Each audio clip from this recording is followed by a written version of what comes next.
On August 31st, 1997, the global media network froze. The world was told that an unpredictable series of events, an impaired driver, high speeds, and relentless paparazzi caused the sudden loss of the most famous woman alive. But the official record leaves behind a chilling timeline of events. To understand the reality of entirely past the physical wreckage, we have to focus instead on an intensely guarded sequence of events that occurred exactly 72 hours prior, a sequence that shifted the People's Princess into a global icon, into a highly monitored individual. This leaves us with an unfolding puzzle that the official investigations have never fully resolved. Why did Diana leave a handwritten letter to her butler months earlier, explicitly forecasting the precise mechanism of her own final collision? Who was systematically monitoring her movements through the streets of Paris? And what critical realization did she come to while in the Mediterranean, just 3 days before her world changed forever? The answers are not found in the final impact, but in the 72 hours where the trap was quietly set. Before we continue with this chilling story, we would like you to subscribe and tell us where you are watching us from in the comments section. It will encourage us to do more and also help the algorithm to suggest our video to more people who like to know about iconic personalities.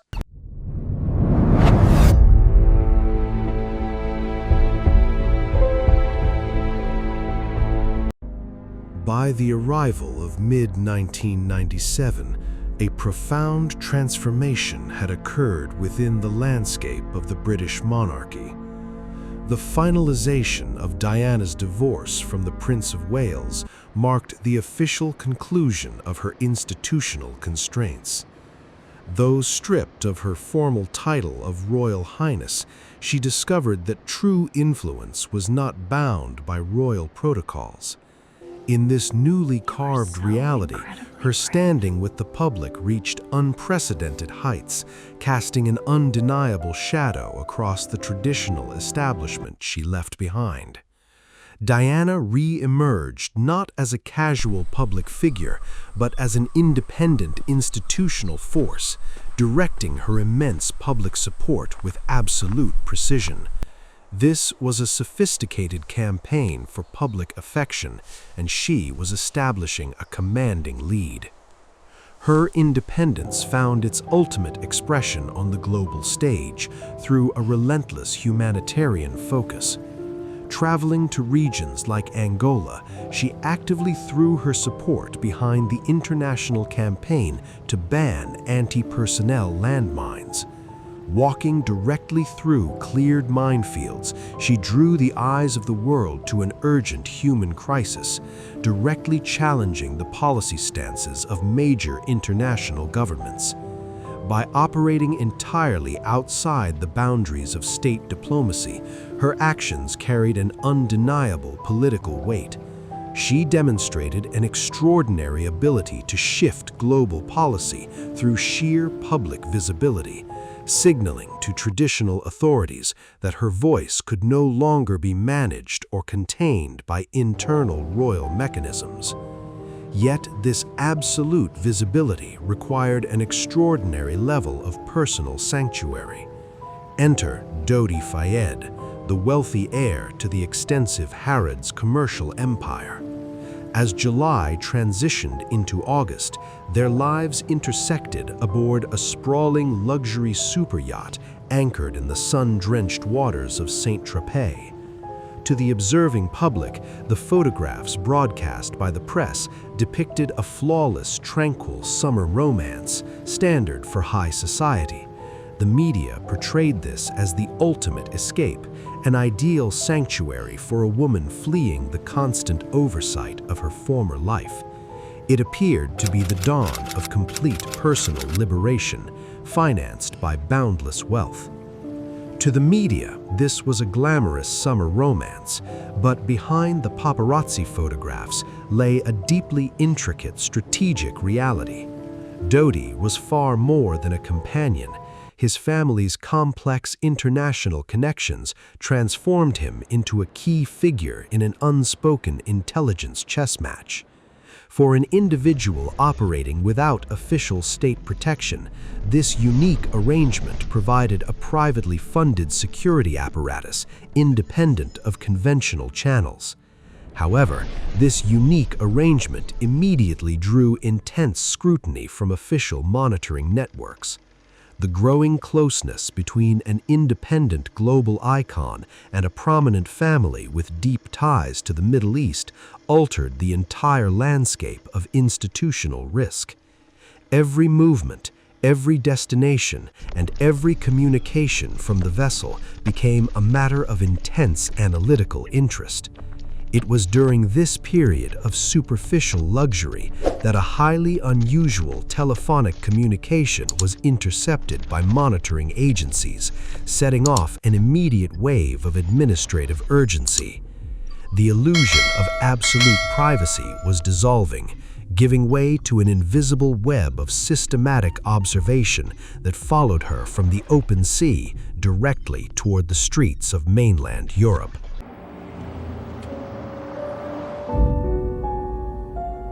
As the calendar turned to August 28, 1997, the expansive freedom of the Mediterranean Sea vanished, replaced by an invisible grid of absolute containment.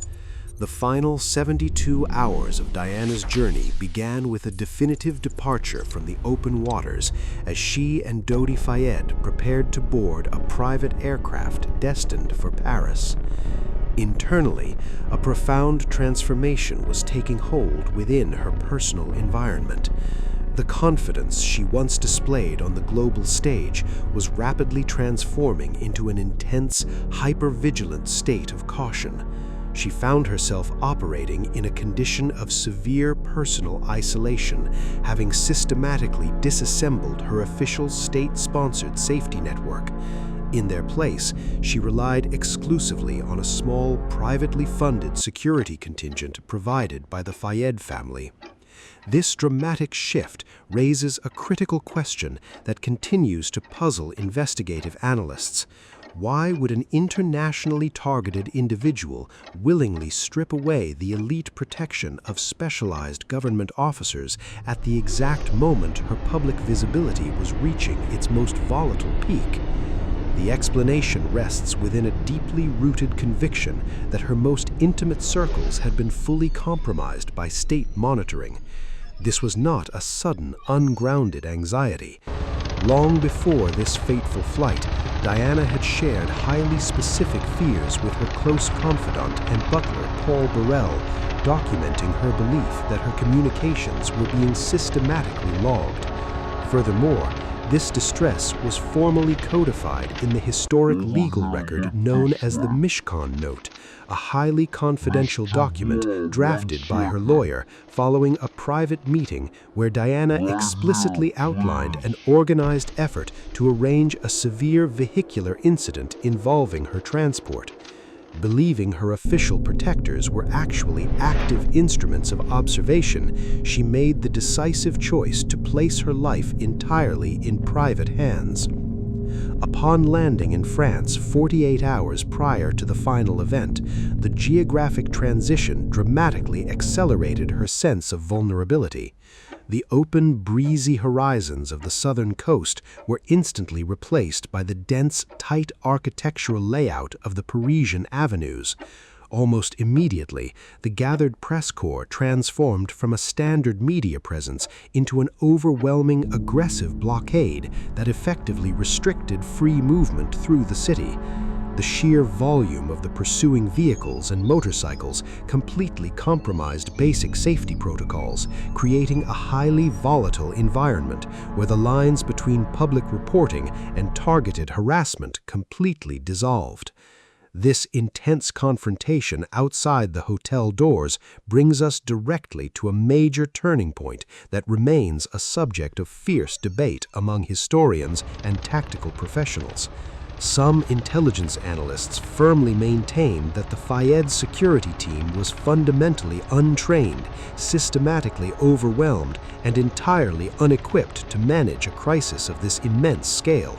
Conversely, opposing independent researchers argued that the surrounding chaos was intentionally magnified by external actors, specifically to strip the security team of coordination, effectively forcing the transport vehicle into an unsustainable high-risk escape route.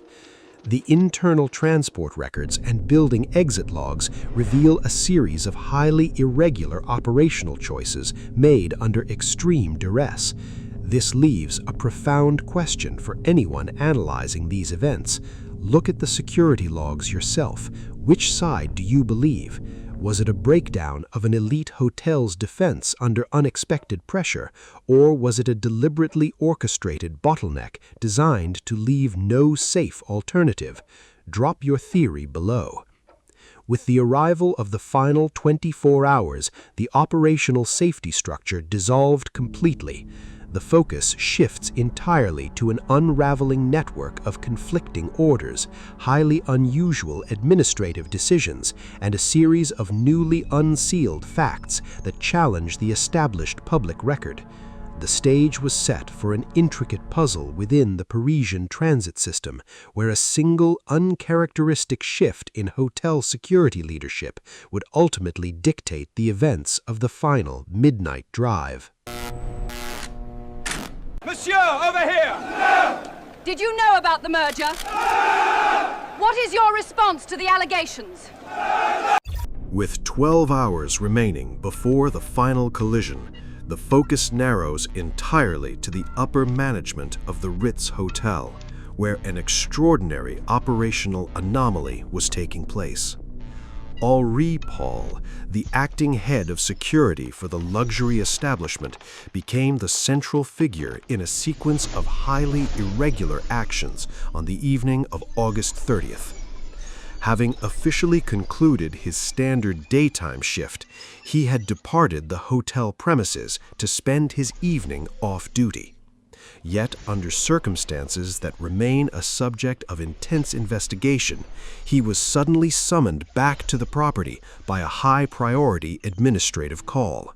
His return to the hotel marked the beginning of a deeply compromised security protocol that deviated completely from standard operating procedures for protecting high-profile individuals. When independent investigators eventually unsealed his personal financial background, they discovered a collection of highly irregular data points that completely undermined his profile as a standard hotel employee. Henri Paul was found to be maintaining multiple confidential bank accounts across various financial institutions. These private holdings contained substantial reserves of cash that vastly exceeded the legitimate earnings of his hotel security salary. The sheer volume of these unexplained funds raises profound questions regarding his true professional allegiances during his tenure at the Ritz. Where did this extensive influx of capital originate, and what specific services were being compensated by these hidden financial networks? The presence of these accounts suggests that the individual entrusted with coordinating the safety of the world's most monitored woman was operating under an unverified, highly compromised set of external influences. We will examine the mysterious Fiat Uno inside the tunnel in just a moment. First, we have to look closely at what happened inside the Ritz Hotel's service elevator at 11:50 p.m., a moment captured on a security camera that changed the trajectory of the entire night. As the midnight hour approached, the hotel's internal video recordings captured Henri Paul standing alongside Dodi Fayed's personal security staff. rather than displaying the rigorous, alert posture expected of a security director managing an aggressive paparazzi blockade. His demeanor appeared highly unusual. He was observed interacting with the staff in a remarkably relaxed, almost celebratory manner, completely detached from the volatile crowd dynamics developing right outside the glass doors. This specific documentation from the service elevator exposes the profound breakdown in institutional oversight occurring within the facility. The decision-making process was no longer being guided by elite tactical awareness, but by an isolated, compromised leadership structure that was actively miscalculating the immense logistics of the building's rear departure strategy. By the time the passenger manifest was finalized for the secondary transport vehicle, the protective envelope around Diana had been thoroughly dismantled from within. The acting security director, heavily burdened by unverified financial ties and unexpected operational directives, was about to lead the occupants away from the safety of the hotel structure and directly into an unmonitored transit corridor. This critical lapse in defensive positioning ensured that when the vehicle finally exited the Place Vendôme, it did so with a compromised driver, an incomplete security detail, and a trajectory that had been entirely compromised long before the key was turned in the ignition.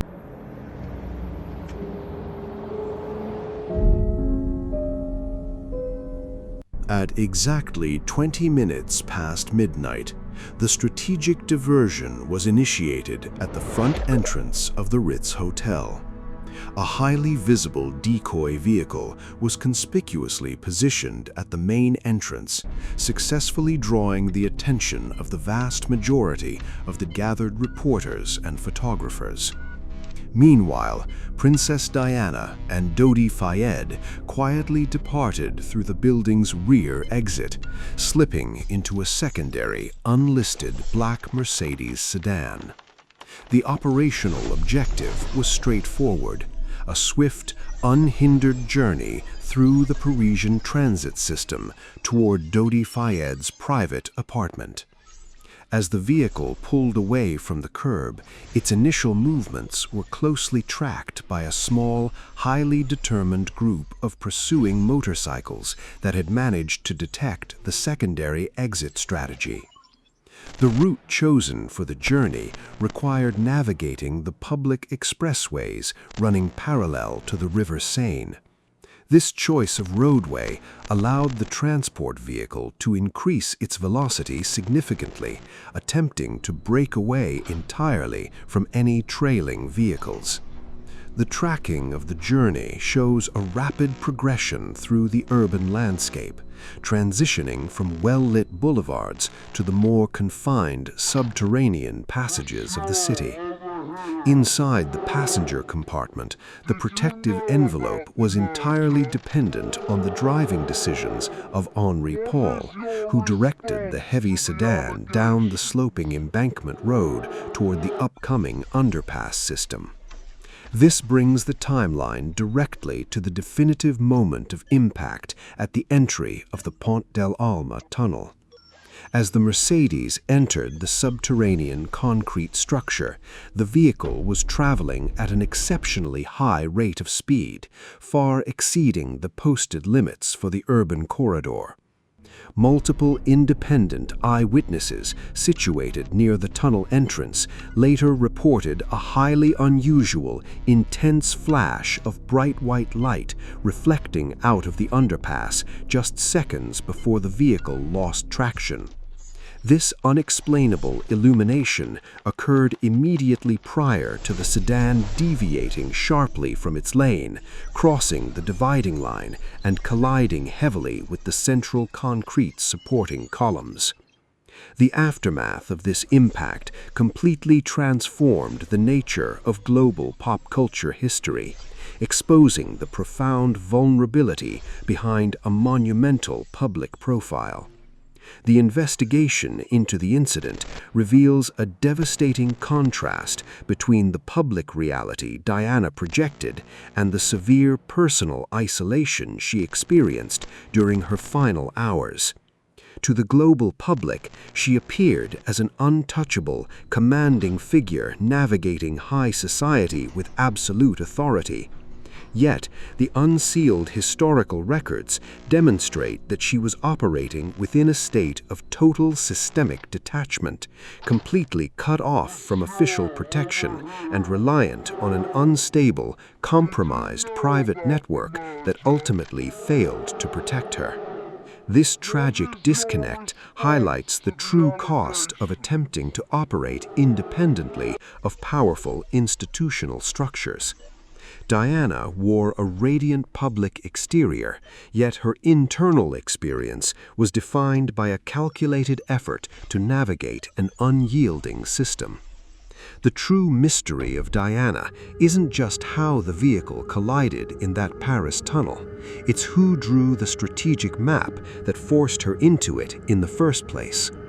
But Diana wasn't the only global icon who tried to break free from a system that demanded absolute control. To understand how deep this institutional pattern goes, we have to open our next file on the music icon who predicted his own end years before it happened. In the years following that fateful midnight journey, the British government initiated Operation Paget, a multi-million-dollar comprehensive investigation tasked with systematically deconstructing every conspiracy theory, security lapse, and forensic detail surrounding the incident. Over several years, elite investigators examined thousands of pages of intelligence data, conducted hundreds of interviews, and reanalyzed the structural mechanics of the collision. The official report ultimately concluded that there was no institutional plot, pointing instead to a tragic combination of speed, an impaired hotel employee, and a pursuing press corps. Yet, looking beneath the massive administrative findings reveals a much more profound human reality.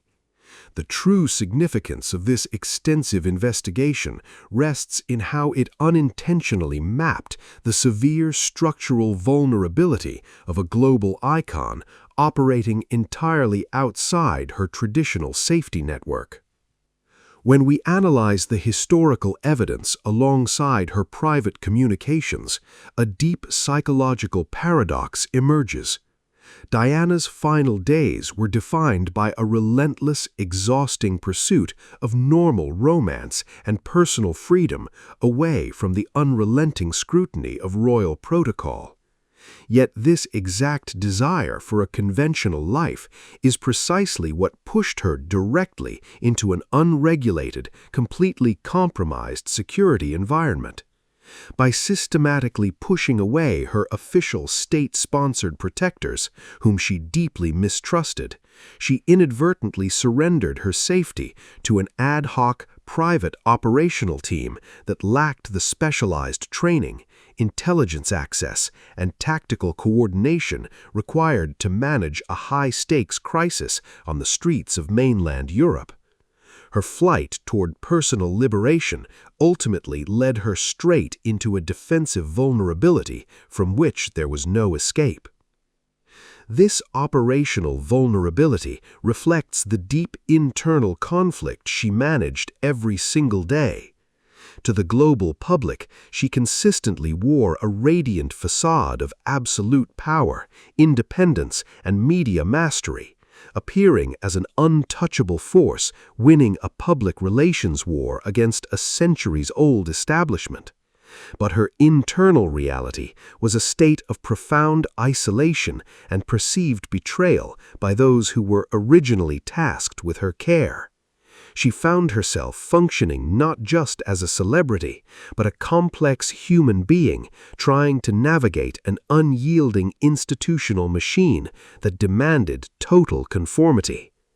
The multi-million-dollar inquiry conclusively documented the physical elements of the crash, but it could never fully heal the systemic detachment that forced her to seek refuge in a privately funded oasis, an oasis that vanished the moment her vehicle entered the Parisian transit system.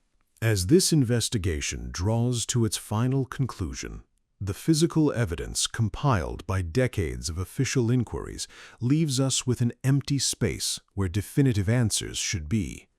The technical recreation of the trajectory, the structural calculations of the impacted pillars, and the tracking of the vehicle's speed only serve to illustrate the mechanics of a single moment in time. They do not resolve the broader environment that made that moment inevitable.